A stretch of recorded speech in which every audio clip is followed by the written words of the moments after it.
Jayam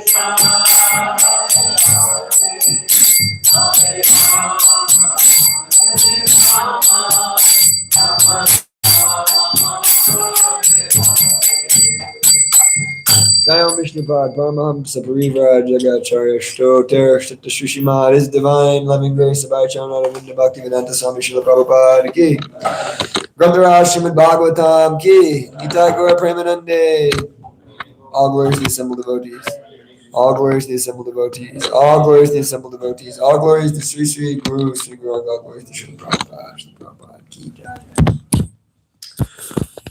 Om Jnana Tamarandasya Gyananjana Shalakaya Chakshurmilitam Yena Tasmai Sri Guru Namah Sri Chaitanya Manobhistam Stapitam Yena Bhutale Swayam Rupa Kadamayam Dadati Swapadantikam Vandayam Sri Guru Sri Utaparakamalam Sri Gurun Vaishnavamscha Shri Rupam Shagajatam Sagana Raganatham Vitam Tam Sajivam Sadvaitam Savadutam Parijana Sahitam Krishna Chaitanya Devam Shri Radha Krishna Padan Sagana Lalita Shri Vishakan Vitamscha He Krishna Karuna Sindho Dina Bandhu Jagatpate Gopesha Gopika Kanta Radha Kanta Namostute Tapta Kanchana Gaurangi Radhe Vrindavanishwari Vishubhana Shruti Devi Pranamami Haripriye Namaste Girirajaya Shri Govardhana Namanena Shesha Klesha Nashaya Paramananda Daine Vancha Kalpatarabhischa Kripa Sindhu Bhyevacha Patidanam Pavanebhyo Vaishnavebhyo Namo Namah Jaya Shri Krishna Chaitanya Prabhu Nityananda Shri Advaita Gadara Shri Vasari Gaur Bhakta Vrinda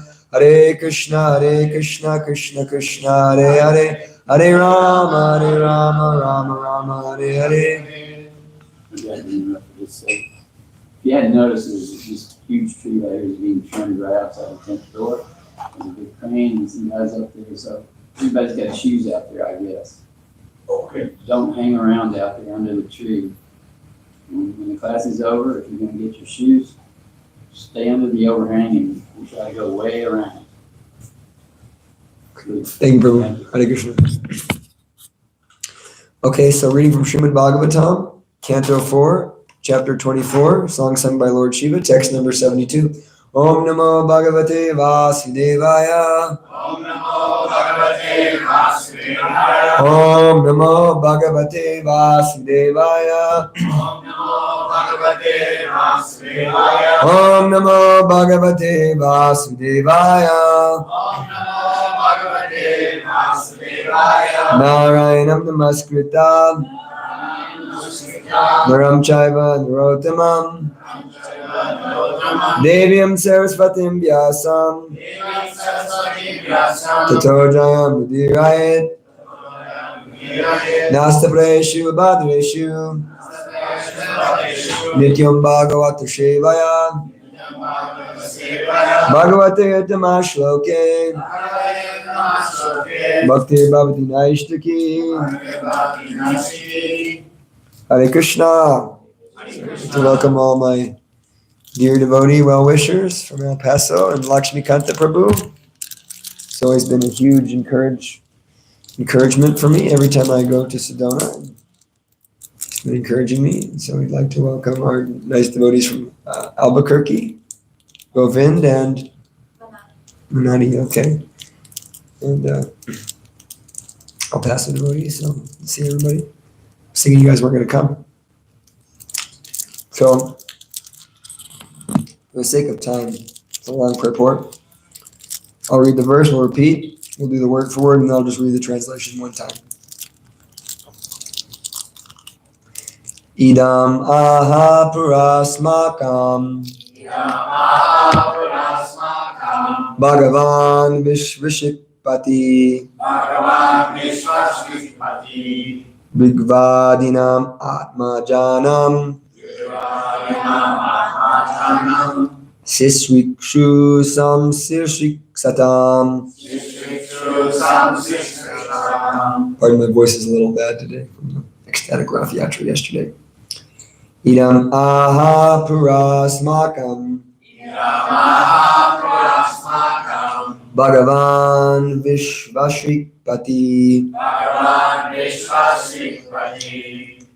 Brigvadinam Atmajanam Atmajanam. Sisrikshu sam sisrik satam. Sisrikshu Sisriksam. Idam aha parasmakam. Yamahaparasmakam. Bhagavan Vishvashrikpati. Bhagavan Vishvashrikpati. Brigvadinam Atmajanam. Atmajanam. Sisrikshu sam sisrikshatam. Sisriksam. Idam aha parasmakam. Yamahaparasmakam. Bhagavan Vishvashrikpati. Bhagavan Vishvashrikpati. Brigvadinam Atmajanam. Vishvadinam Atmajanam. Sisrikshu sam sismikshatam. Sisrikshu Sam smisriksatam. Idamaha. Is that what I covered, please? Idamaha purasmakam. Idamaha purasmakam. Bhagavan Vishvashrikpati. Bhagavan Vishvashrikpati. Brigvadinam Atmajanam. Brigvadinam Atmajanam. Sisrikshu sam sisriksatam. Sisrikshu sam sismikshatam. Idamaha parasmakam. Idamaha parasmakam. Bhagavan Vishvashrikpati. Vidyanam Atmajanam. Brigvadinam Atmajanam. Sam Sisrikshatam. Sisrikshu sam sisrikshatam.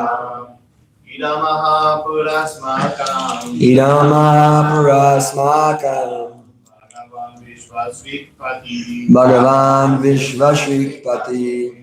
Brigvadinam Atmajanam. Brigvadinam Atmajanam. Sisrikshu Sam Sisriksatam. Sisrikshu sam sismikshatam.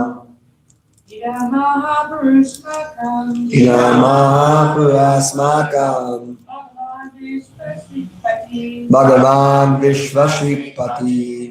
Brigvadinam Atmajanam. Brigvadinam Atmajanam.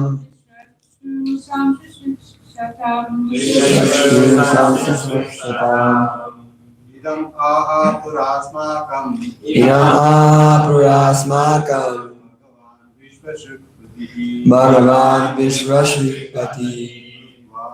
Dinam Atmajanam. Brigvadinam Atmajanam. Sam Sisrikshatam. Sisrikshu sam sismikshatam. Word for word. Idam, this, aha, said, pura, formerly, asmakam, unto us. Bhagavan, the Lord, Vishvashrik, the creators of the universe, Patihi, Master, Bhrigu Adinam, of the great sages headed by Bhrigu, Atmajanam, of his sons, Sisrukshuhu, desirous of creating, Sam Sisrikshatam, who are in charge of creation. Translation. This prayer was first spoken to us by Lord Brahma, the master of all creators.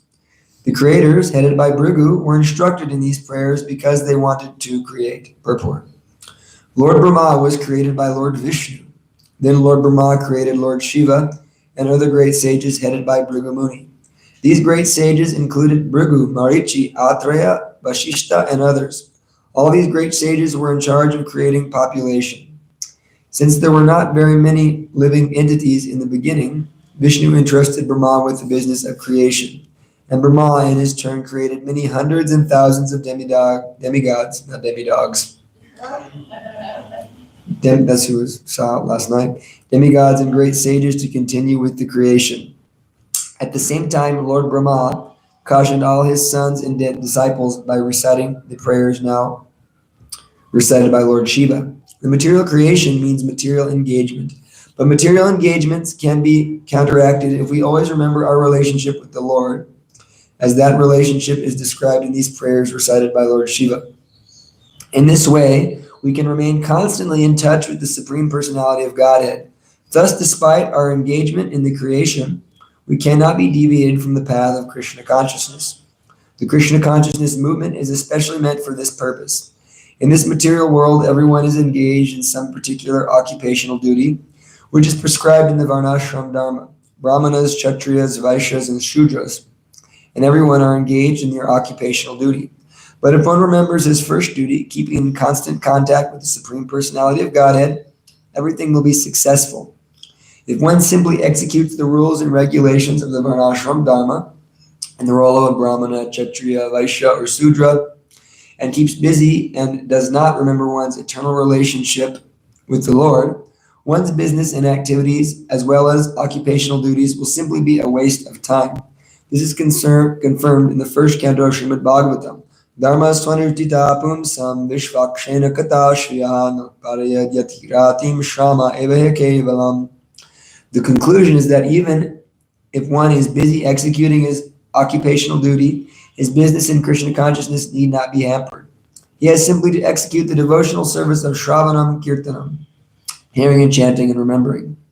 One need not abandon his occupational duty. As stated in the Bhagavad Gita, Yata pravrittir bhutanam yena sarvanamid yeva sarvamidam tatam swakarmanatam abhyarcha siddham virati manavaha. By worshiping the Lord, who is the source of all beings and who is all-pervading, man can, in the performance of his own duty, attain perfection. Thus, one can continue with his occupational duty. But if he worships the Supreme Personality of Godhead, as Lord Shiva herein prescribes, he attains his perfection of life. Swanishtita dharmasya samsirir haritoshanam. We should continue executing our occupational duties. But if we try to satisfy the Supreme Personality of Godhead by our duties, then our lives will be perfected. Namo Vishnu Padaya Krishna Prashtaya Bhutale Srimate Bhaktivedanta Swami Iti Namane Namaste Saraswati Devi Gauravani Prachadini Nirvishesha Shambhagati Prastadamishtadini Namaste Jivanamaya Dasaya Varachanini Prabhupada Vallabhaya Srinasudamana Maya Gyana Prantagamana Prashtadapatitatnam Gyana Prantagamana. This purport deals with basically two topics. One is the creation and the other is the importance of devotional service. So Prabhupada always tries to bring it back to that, which is very important in our preaching and in our discussion of Krishna consciousness. We always want to bring things back to the conclusion. That's what you'll find about Srila Prabhupada's classes, Srila Prabhupada's books, and even the Srimad Bhagavatam itself. It always continuously brings everything back to the relevance of the purpose of the creation and the purpose of the Srimad Bhagavatam.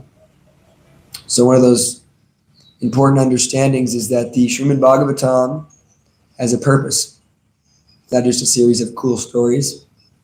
It has a purpose, and that purpose is to bring about a revolution in the impious lives of this world's misdirected civilization. So, one verse in the Srimad Bhagavatam, fifth chapter of the first canto, explains that. And what is that? That is to bring about pure devotional service, to bring about this paradharma, this supreme occupation, engaging us in this supreme occupation of devotional service, so that we can extricate ourselves from the suffering position in the material energy. So it's described that the Srimad Bhagavatam has 10 topics. Atra sarga visargascha. Atra sargo visargascha. There's sarga, meaning creation. Visarga, secondary creation. So here we're hearing about secondary creation. The original creation, the sarga, is that Lord Vishnu, Mahavishnu, is breathing the universes out of his pores. And then Visarga means, what is the secondary creation? From Lord Vishnu, Lord Brahma comes, and from Lord Brahma, the secondary creation. So that's called Visarga. Asthanam means the planetary systems. Poshanam, the Lord's protection. Uttayaha means the creative impetus. What is the impetus or the reason for creation? Manvantare Shanukata. Manvantar, the transference or the transition of Manus. Isha Anukata, Isha means God, Kata means to speak, but Anu is like finding or refining that speech. So Isha Anu Kata means, Prabhupada translates that to the science of God. Nirado Muktir Ashrayaha. Muktir, liberation. Ashraya means the Saman Bonam, or the complete shelter. These are 10 topics in Srimad Bhagavatam. And most important of all of those is this Saman Bonam, right? The Saman Bonam is Krishna. So we're hearing this verse, Prabhupada quoted in this purport, Dharma swanushtita pumsham vishvakshena katashriya notpariyad yati ratim shrama eva kevalam. This verse is stating that one can perform one's occupational duties very nicely, but unless they bring about rati, or attraction, for this vishvakshena kata, meaning the message of Vishvakshena, the Supreme Personality of Godhead, such work is shrama eva kevalam, it's useless. So why should we waste our time doing useless things when we can do things that are helping us to invoke attraction for the message of Krishna, which is the Bhagavad Gita. And the ultimate essence of that message is Sarva Dharman Parityaja Mamekam Sharanam Bhaja Aham Tvam Sarva Papebhyo Mokshashan Masija. Surrendering to Krishna. That's the essence of the message in devotional service. We should surrender to Krishna. We should render pure, loving, devotional service to Krishna at all times, all places, and in all circumstances. So there's another verse in the Srimad Bhagavatam, 2nd canto. Etavan Sankhya Yoga Abhyam Paradharma Swadharma Paranishtaya. So Etavan Sankhya Yoga Abhyam, whether one does Sankhya, whether one does yoga, or whether one does Paranishtaya Dharma, whether one does their Dharma perfectly. Janma Labha Parapumsam, in human society, unless ante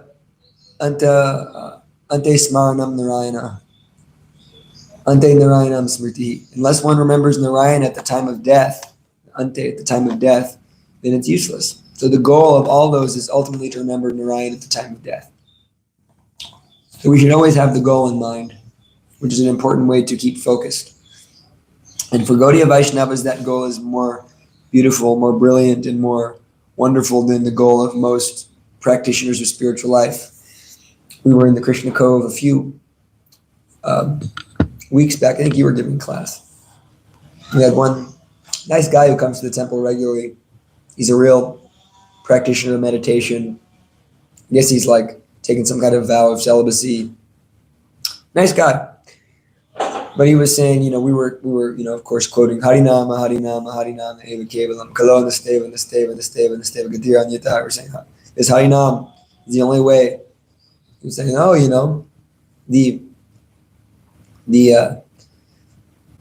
the Ashtanga yoga system is still very, very much alive. Yes, it may be alive. But what are you getting? What is your goal? My goal is liberation. Well, that's not our goal. Maybe, highly unlikely, but maybe you can get liberated. If you're very good and you're very devoted and very dedicated, practice for lifetimes. But you're not going to get Krishna Prema. That's not the highest goal. That's not the highest goal. Paradharma, the Paradharma, Yato Bhakti Radhok Sajay, is bhakti. Bhakti is the supreme goal. Love for Krishna is the supreme goal. And so they are maybe satisfied with just being liberated. But the devotee, the goal of the devotee is to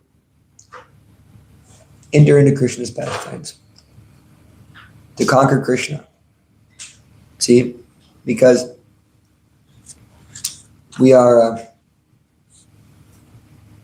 not interested in this liberation. We're interested in a loving relationship with Krishna. So one who can use his duty, Prabhupada's bringing this point out, one who can use his duty or his occupation to serve Krishna, that's success. Krishna says, actually, I quote this verse a lot because, excuse me.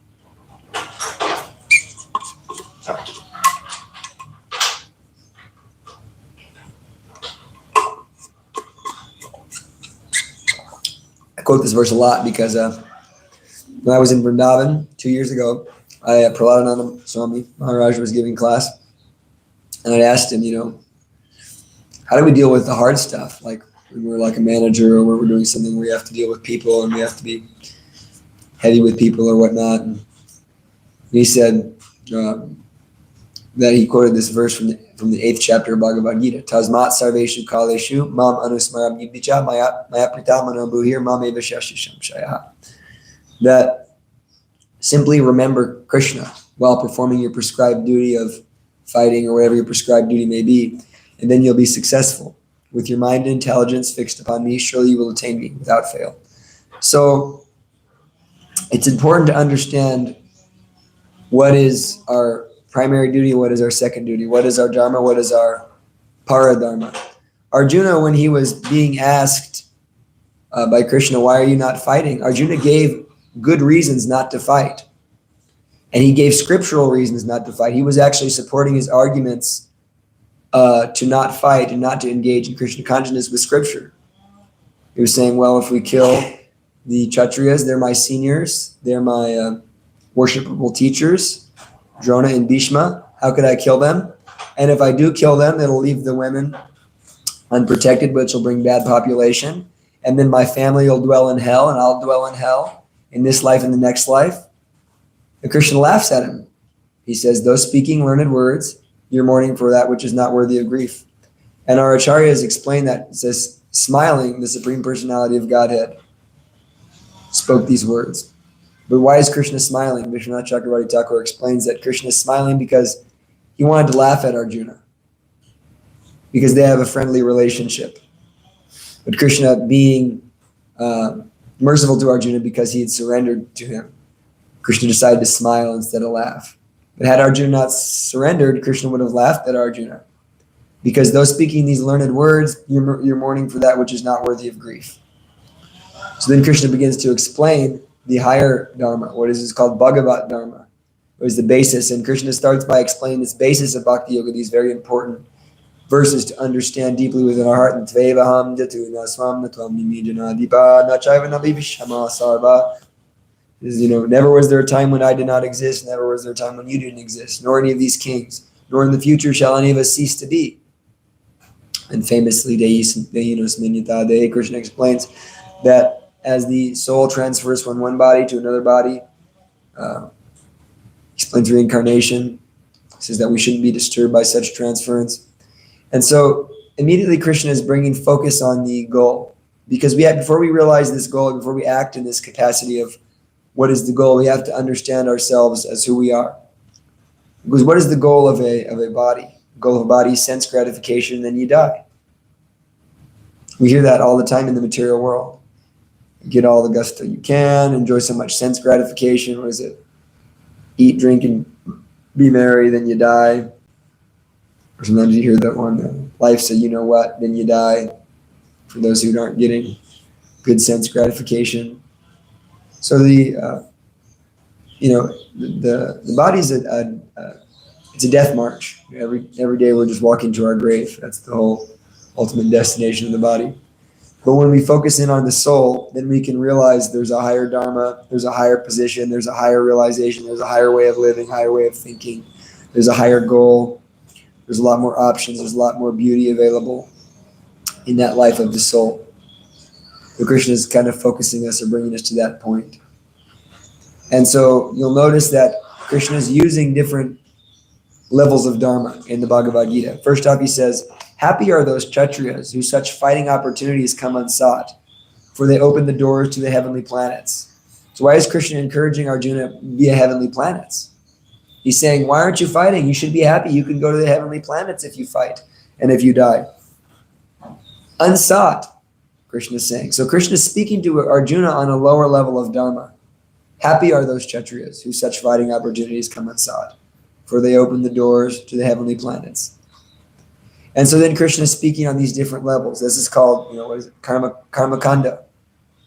Do your duty nicely and engage in God consciousness, or engage in worshiping the demigods. Just do your duty, or go to the heavenly planets. And then Krishna speaks of karma yoga. Bhagavad Gita is really 3 yogas: karma yoga, bhakti yoga, and jnana yoga. So then Krishna speaks on this level of karma yoga. He's explaining you should, yagyarta kamayon yatra lokayam karma bandha.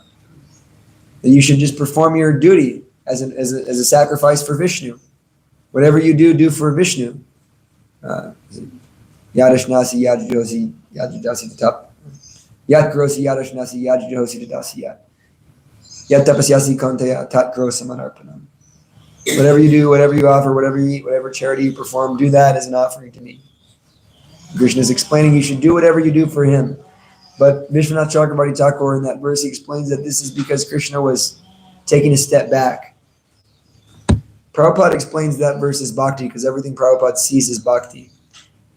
But it can be seen in different ways. Vishwanath Chakravarti Thakur explains that Krishna is speaking of bhakti yoga in the 9th chapter of Bhagavad Gita. He's speaking, ultimately this kind of climactic verse that would, offer me a fruit, flower, leaf, or water, I'll accept it. With love and devotion, he's speaking all these verses, always think of me, become my devotee. And then he says, but whatever you do for me. So there's a difference between bhakti yoga and karma yoga that's explained. Krishna's bringing these delineations between higher and lower dharmas. The difference is that a bhakti yogi is doing what Krishna wants for Krishna.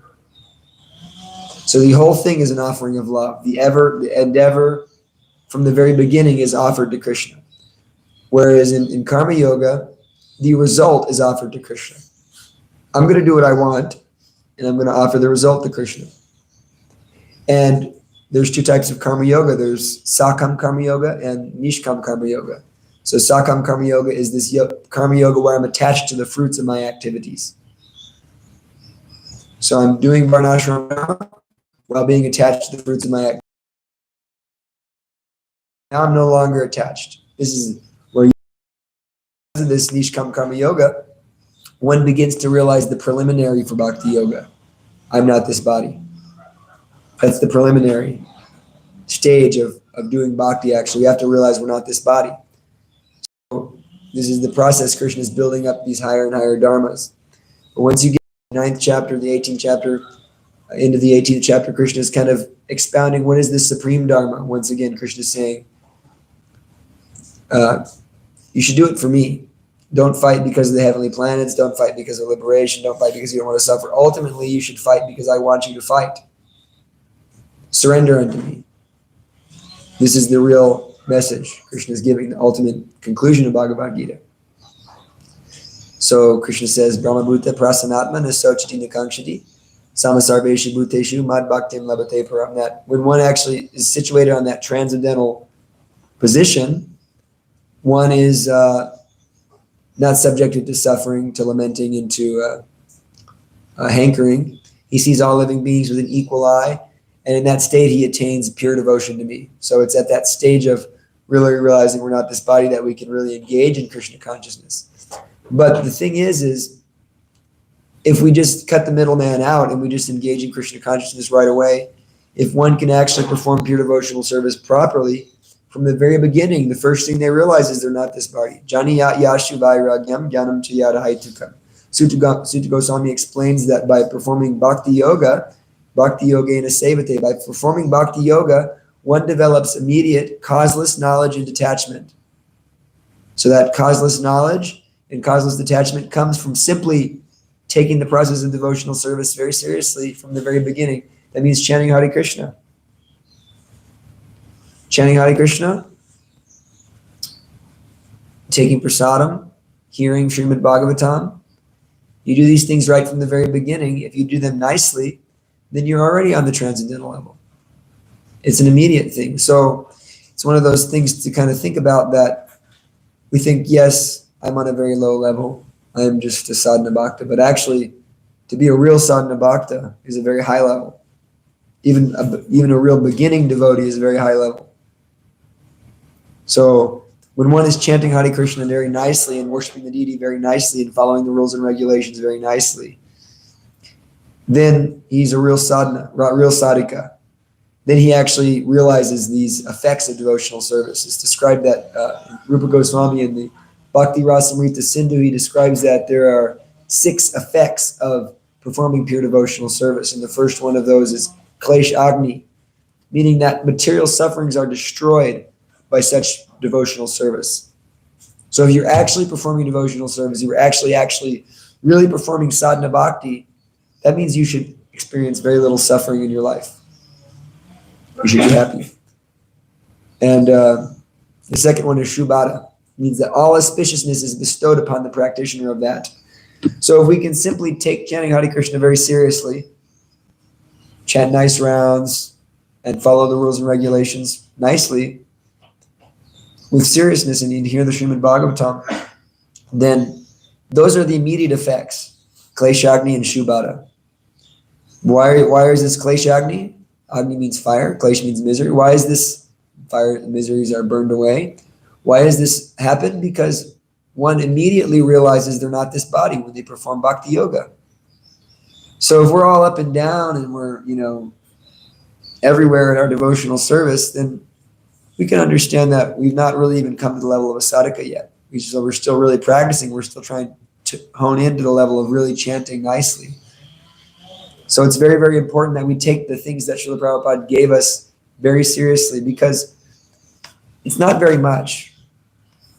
We have so many details, but when you break it all down, we have Prabhupada's books, we have the Mahamantra, we have Mahaprasadam, we have devotee association, and if we go a little deeper, we have deity worship.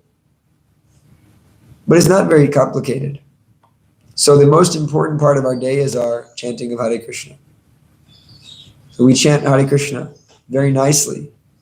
You will have a beautiful experience every day. I can tell you that. And I get up usually very early and I chant my japa. Try to chant most of it before Mangalartik, my mother Sundamani's inspiration. Because after that, it's like, come on, give me whatever you got, because Mahamantra is behind me. And then you add a little deity worship onto that, and then you're Giriraj, I worship Govardhan Shila every day. Then you're really, really fortified in your consciousness. So then you're ready to go out to the world. So it's important to first prioritize. I've been listening to a lot of the Nectarian classes being given by his Grace Vaisheshika Prabhu for Kartik. He's been giving these beautiful classes. And he gives these japa, his whole make japa great again. Even has little, you don't know if he has them, you even have little hats, make japa great again. He's the coolest. And he gives these little talks before he begins chanting japa about, different realizations that he's having, of which there are very, very many. One of the things is this importance of categorizing and organizing our lives. It's one of these things that really impresses me about Vaisheshika Prabhu, is that he's very organized. He breaks everything down very nicely, simplifies it, breaks it down, which is a symptom of a genius. Obviously, he's a genius. But you can break things down. What is most important? What is it that's distracting me? How do I eliminate that distraction? What is it that's really stopping my quality japa? And when you really break things down, you begin to see where you're not thinking of Krishna. Because a lot of times, big problem for chanting good japa is we don't go to bed on time. Well, we got to go to bed for Krishna. We sleep for Krishna. Go to sleep for Krishna. Because otherwise we're sleeping just for sense gratification. So we go to bed for Krishna, wake up for Krishna, chant japa for Krishna, eat for Krishna, eat nicely for Krishna, right? Atyahara prayasyascha prajalpaniyamagraha. Atyahara is the first thing that destroys our devotional service. Like, eat too much prasadam, now I can't wake up. Actually, it's when you eat non-prasadam, it distorts your mind. It disturbs you. So you eat Krishna prasadam, you become very peaceful, and you chant nicely. Prajalpa, right? What is it? Where are we getting drained? It's like our devotional service is like a boat, and then there's these holes in the boat. Where are we listening to too much election jargon? or whatever it may be. Not saying that that's bad that we hear that. I also keep up with these types of things, but too much can be detrimental to our actual life, our actual real priorities in life. So we have to make what's primary and make what's secondary. So that means just put Krishna first, because when we go out into the world, this is what Prabhupada is saying here. The conclusion is that even if one is busy executing his occupational duty, his business is in Krishna consciousness, not to be hampered. He has simply to execute devotional service of Shravanam Kirtanam. So, Tasmat Sarveshu Kaleshu Mam Anusmaram Yudvicha Maya Pritamano Budhir Mam Eva Shashisham Shayaha. Go out and do your work in the world. Go out and do what you have to do, but always remember Krishna. That applies for devotees in the temple and out of the, I'm in the temple, I'm going to Mangalartik, I'm going to books, but I'm not thinking of Krishna, I'm thinking of nonsense all the time. Or you're out of the temple and you're going to work, but you're always thinking of Krishna. You're more successful than the devotee in the temple. So the important thing is to always think of Krishna. So we have to, Prabhupada says, we have to engineer our lives in such a way that we can think of Krishna always. And to engineer your life in such a way that you can think of Krishna always, first and foremost, means really tuning into our good chanting. Nice chanting. When we can do that, and we can really get a taste for good japa, it has a very, very powerful effect on our consciousness. And I can say that any success I've had at this temple, and any activities or programs or preaching that I've done, is simply because of the mercy of the devotees to chant nice japa and to read Prabhupada's books. That's it. The Guru gives these simple orders. Read the books of Prabhupada and chant. So my spiritual master told me at my initiation. Chant nicely and read the orders. Read the books of Srila Prabhupada. And we see there's success. Krishna Charan Prabhu is always reading. He's always at work reading too. He teaches art and he reads Bhagavatam, and then we see the success that's happening in El Paso. So this is how we become successful. We have to just do the basics nicely. And when we do the basics nicely, we get the effect of this kleshagni. We become relieved of suffering. Our minds aren't always disturbed. And we become blessed. We become blessed at every step. And what to speak of the higher stages. So we can perform. This girl last night, she came up. There's never nice people coming up giving donations last night for books, but one girl came up and I was talking to her and, oh yeah, nice books on spirituality. Well, I'm a Jew. I said, well, okay. Well, I guess I started speaking about, different things. She didn't end up taking a book. She's a little bit puffed up, but she was interested in the philosophy, and she was asking questions. So I continued to speak to her for a while. But she said, okay, you're a monk. How do I become spiritual if I'm not a monk? I said, no, you don't got to be a monk. All Bhagavad Gita takes place on a battlefield. Arjuna wasn't a monk. He was a warrior. So we should simply do the sadhana nicely. Harinam Chintamani explains, this is Bhaktivinoda Thakur's Harinam Chintamani, it's explaining that actually the holy name is everything. He actually describes that, actually this is Haridas Thakur speaking to Lord Chaitanya.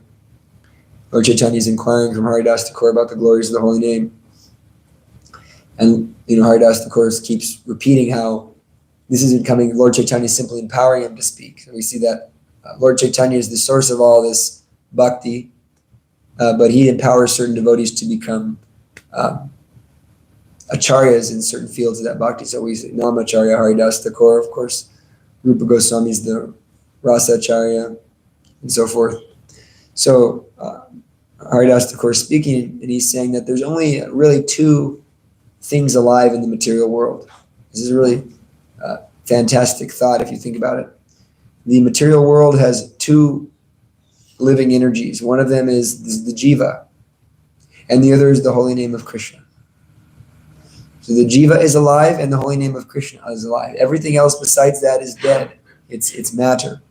It has no substance. So the jivas are moving everything. Every time you see movement in the universe, action, creation, that's being performed by a jiva, empowered by Krishna.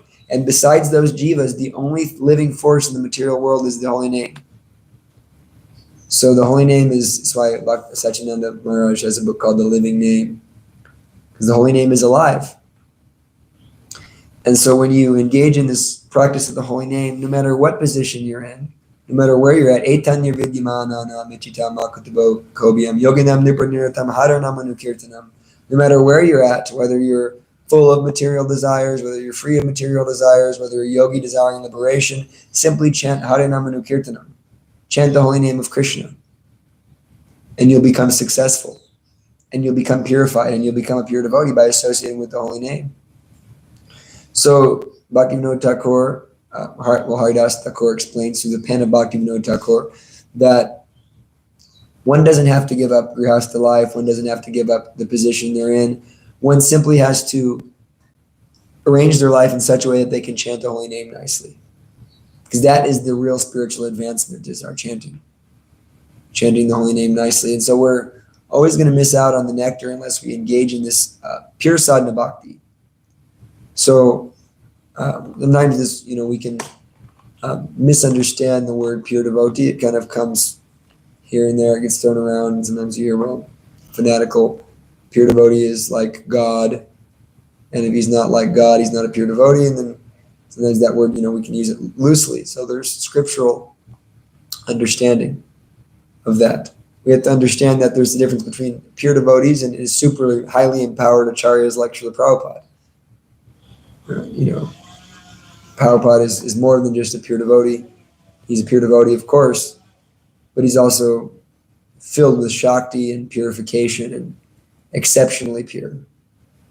But Anyabhilashita Shunyam Gyanam Karmanyanavitam, the devotee who's pure devotional service is free from, this is Rupa Goswami's explanation, is free from this jnana and this karma, meaning we won't want anything from it and we don't want to speculate.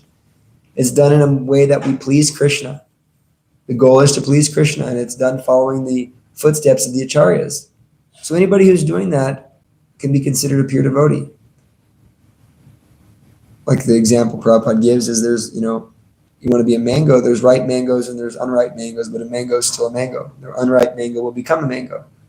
So we're not going to get that effect unless we actually perform our sadhana as pure devotees. There's pure sadhakas, there's 3 stages of bhakti described in the Bhakti Rasamrita Sindhu. Well, there's 9 stages, but then there's also another place that explains 3 stages. There's a sadhaka, the sadhana level. There's the level of prema, and then there's below that there's the level of bhava. Sadhaka, bhava, prema. And one is a pure devotee at all those stages, but it's a different effect. So you see at the level of prema, one is experiencing Sri Krishna Karshani. They can control Krishna. They can tie Krishna like Mother Yashoda or Radharani. The great pure devotees of the Lord. They can Sri Krishna Karshani, they can capture Krishna. But on the lower levels, there's also various benedictions and effects that are advantageous to the experience of the soul. So if we want to even be a devotee, first and foremost, we have to perform our sadhana very purely. So this is Lord Brahma, Lord Shiva is explaining that this prayer was spoken to us by Brahma. So this is coming down. We can understand, it's one of those amazing things to me that as I go about my experience in Krishna consciousness, to find the consistency that we are following the Bhagavad Gita exactly as it is to be followed. We are following the Srimad Bhagavatam. This is not a new religion. Some people think the Hare Krishna movement is a new religion. It's not. It is the oldest religion. When you look at these texts, we are living this movement. Everything about the Bhagavatam is just manifested in this movement. And this, when you read this Chaitanya Charitamrita, when you actually read the Chaitanya Charitamrita, you see Srila Prabhupada gave us Lord Chaitanya's movement exactly as it is. And when devotees are really tuned in, their attitudes, their loving exchanges, their jokes, even the things we do culturally, like, try to take each other's prasadam and touch each other's feet, and all these, things we do, these things are what was happening in Lord Chaitanya's pastimes. This is the expansion of Lord Chaitanya's pastimes. I'll just end with this point. Rath Yatra is not just something we do. It's not just, oh yeah, we do Rath Yatra. Rath Yatra, we heard the story from Lavanga yesterday, is the pastimes of the Supreme Personality of Godhead, how Lord Jagannath appeared. And we have to understand that Lord Chaitanya doesn't do anything without significance. It's all significant. It's Krishna's pastimes. Krishna engaged in the Rath Yatra himself. Lord Chaitanya engaged in it. Prabhupada says Rath Yatra, there's one sentence Prabhupada gives in a purport. Rath Yatra is the emotional experience of taking the Lord back to Vrindavan. So Lord Chaitanya engaged in this pastime. And is it any coincidence that Srila Prabhupada at the age of 5 years old had a desire to perform Rath Yatra? And that Srila Prabhupada spread this Rath Yatra all over the world, and now we're engaging in Rath Yatra.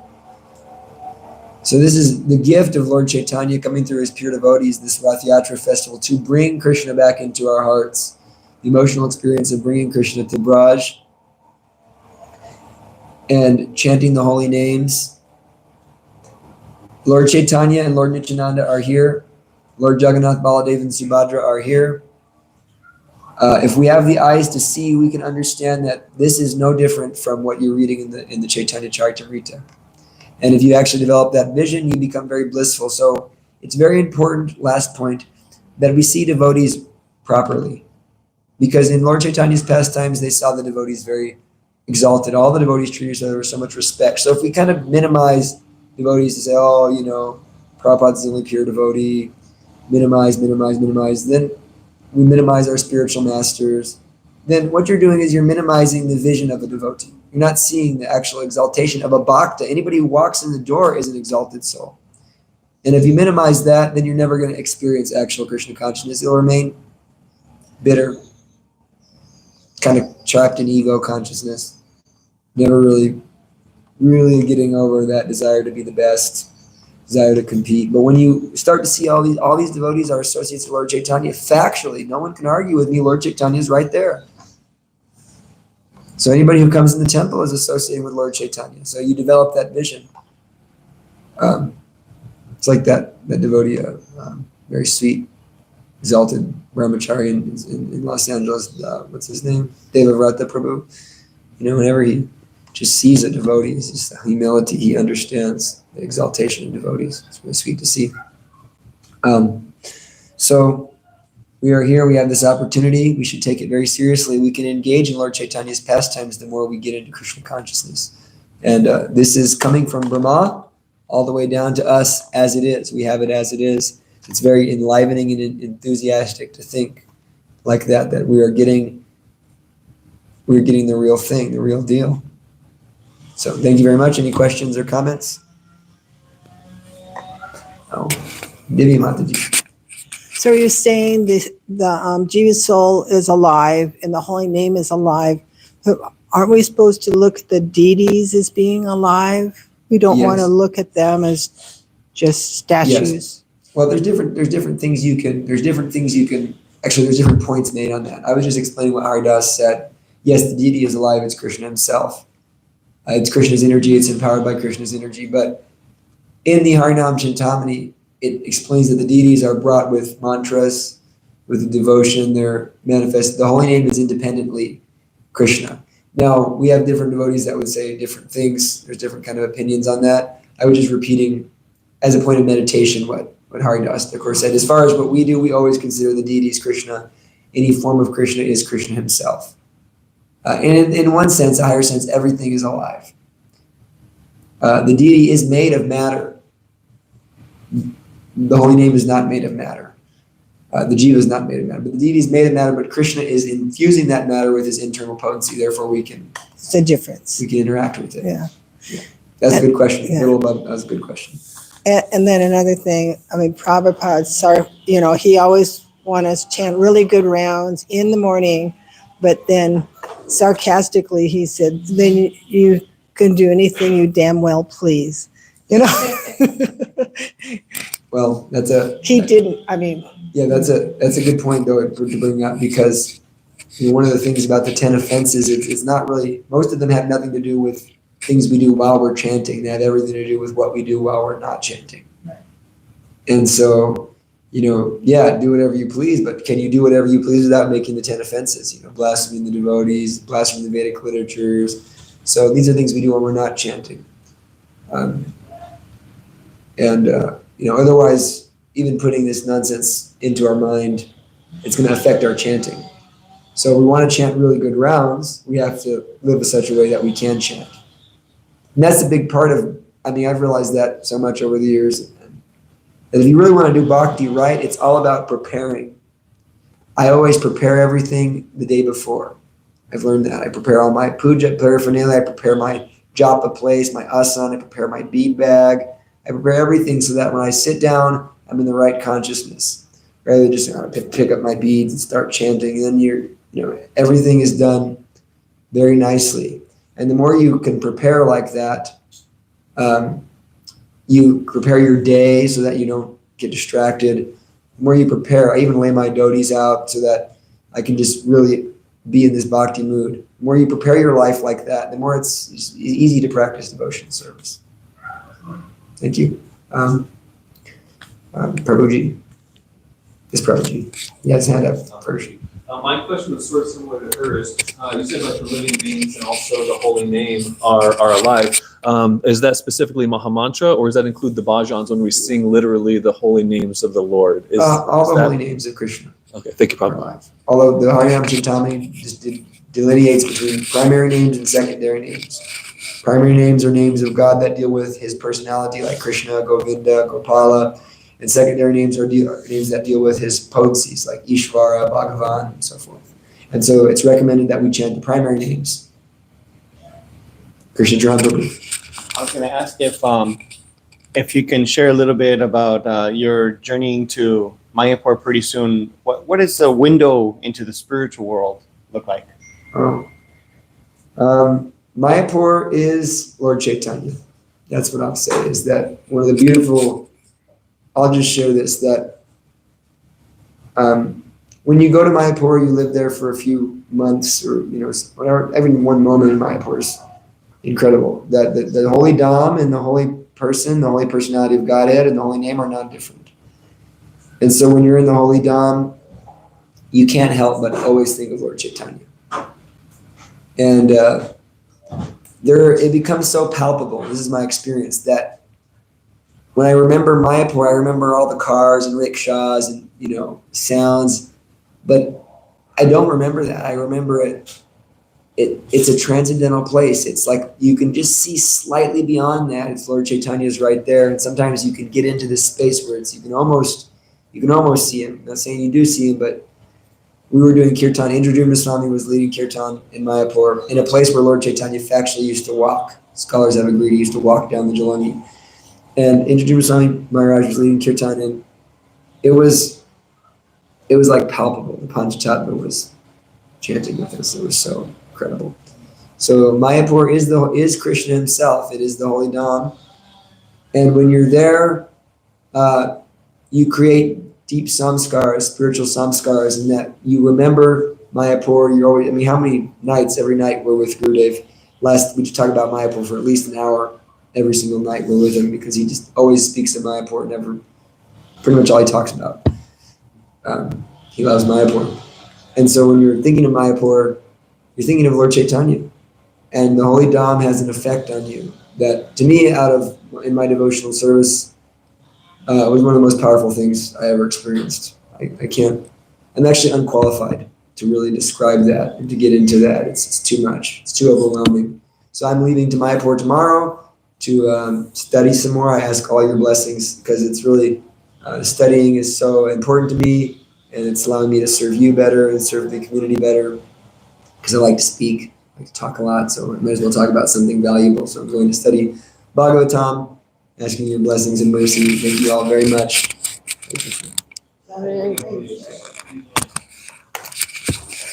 Take prasadam. Haribol.